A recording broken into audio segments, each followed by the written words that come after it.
देखो चुनाव फिर से आ रहा है कि नहीं? फिर से आपको अपना मत डालना पड़ेगा। अब आप खुद ही देख रहे हो, बार बार भाजपा की सरकार आ रही है, केंद्र में आ रही है, प्रदेश में आ रही है, आपकी बेरोजगारी बढ़ रही है, आपकी मुश्किलें बढ़ रही हैं। तब किसान आंदोलन कर रहे थे 2 साल पहले, आज किसान आंदोलन कर रहा है। तब सड़क पे बैठे थे ठंड में सर्दी में, आज बैठे हैं। तब उनकी सुनवाई नहीं थी, आज उनकी सुनवाई नहीं है। और इसी तरह से आप सोचिए, जब जब बुलडोजर चलता है इनका, तो किसके घरों पे चलता है? किसके घरों पे चलता है? जोर से बोलो। जिसने 6 किसानों को अपनी जीप के नीचे कुचला, उसके घर पे क्या बुलडोजर चला? जिसने महिलाओं के साथ अत्याचार किया, उसके घर पे बुलडोजर चला? जो ये पेपर लीक के घोटालों से पैसे खाए जा रहा है, उन लोगों के जिन्होंने पैसे खाए हैं, जो बार बार ये घोटाला करते हैं, बार बार लीक कराते हैं, उनके घरों में बुलडोजर चला? नहीं चला ना। सोचिए, ये सब बहुत बड़ी बड़ी बातें हैं दिखावे के लिए। ये जितने बड़े बड़े इश्तिहार आपको दिखते हैं, जिसमें आपको दिख रहा है कि बहुत तरक्की हो रही है, जब तक आपकी तरक्की नहीं होगी, जब तक आपको रोजगार नहीं मिलेगा, जब तक आपके पेपर लीक बंद नहीं होंगे, तब तक आपकी तरक्की नहीं हो सकती है। जब तक यहाँ की महिलाएं सुरक्षित ना हो, आगे बढ़ नहीं पाए, तब तक आपकी तरक्की नहीं हो रही है। तो ये न्याय यात्रा है। राहुल जी, भारत जोड़ो यात्रा में 4000 किलोमीटर क्यों चले? इस देश को एक रखने के लिए, ये कहने के लिए कि ये देश एक है, सब एकजुट हो जाओ, आगे बढ़ोगे। आज भारत जोड़ो न्याय यात्रा पे निकले हैं, तो इस यात्रा में न्याय शब्द क्यों जोड़ा है? न्याय शब्द इसलिए जोड़ा है क्योंकि आज यहाँ के नौजवानों के साथ, देश के नौजवानों के साथ अन्याय हो रहा है। आज देश की महिलाओं के साथ अन्याय हो रहा है। आप मेहनत करते हैं, आपके पेपर लीक होते हैं। आप मेहनत करते हैं, आपको नौकरी नहीं मिलती, रोजगार नहीं मिलता। आप मेहनत करते हैं, महंगाई का सामना करते हैं। किसानों का जो बकाया होता है वो नहीं मिलता, किसानों के कर्ज माफ नहीं होते, बड़े बड़े उद्योगपतियों के होते हैं। तो देखिए, मैं फिर से आग्रह करूंगी, आज आप इस यात्रा में जुड़ने आए हैं तो हमें देखने नहीं आए हैं, अपनी परिस्थिति को समझने आए हैं। और ये समझने आए हैं कि जब तक आप बदलाव नहीं लाओगे, तब तक आपकी परिस्थिति बदलने वाली नहीं। भैया, नाम क्या आपका? आयुष कौशिक जी हैं। नमस्कार करो जरा।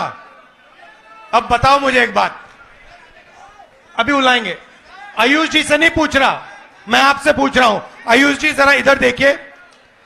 अब मान लो अगर हमें आयुष जी की जेब काटनी हो, मान लो हमने सोचा कि भैया आयुष जी की जेब काटो, सबसे पहले हमें क्या करना पड़ेगा? हाँ, सबसे पहले भैया आयुष जी उधर देखो जरा। हाँ वो देखो भैया, ये देखो, इधर देखो जरा भैया, वो ऊपर देखो, फ्लाईओवर की ओर देखो जरा। ये पहले ये करना पड़ेगा, पहले इसका ध्यान भटकाना पड़ेगा। सही? ये काम आपके लिए नरेंद्र मोदी जी करते हैं। भाई और बहनों, वो उधर देखो, भाई और बहनों इधर देखो, भाई और बहनों ऊपर देखो, भाई और बहनों नीचे देखो। अब उसके बाद क्या चाहिए आपको?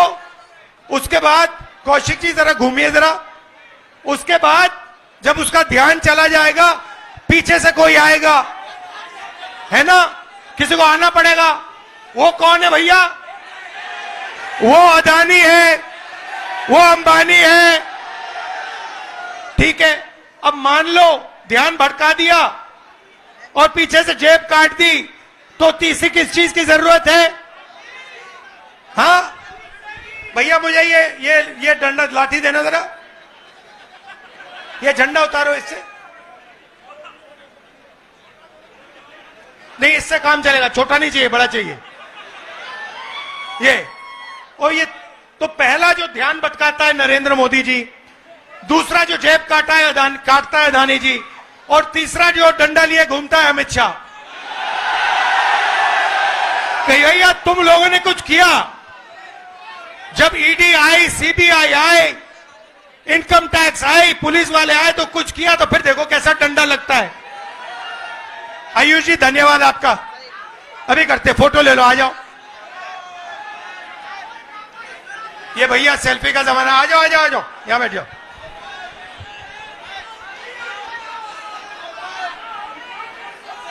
धन्यवाद। तो ये हुआ बीजेपी का सिस्टम। मैं आपसे सवाल पूछना चाहता हूं, इस देश में पिछड़ों की कितनी आबादी है? 50% पिछड़े हैं। इस देश में माइनॉरिटी की कितनी आबादी है? 15% माइनॉरिटी है। इस देश में दलित कितने? दलित भाई 8% नहीं 15%। और आदिवासी कितने? 8%। जोड़ के बताओ मुझे, 50 और 15 कितना हुआ? 65। 65 और 15 80। 80 और 8 88। भाई और बहनों, मैं आपसे पूछना चाहता हूं, ये जो 90% जनता है इस देश में, दलित, आदिवासी, पिछड़े, माइनॉरिटी, इनको इस देश में कितनी भागीदारी मिल रही है? ये सबसे बड़ा सवाल है।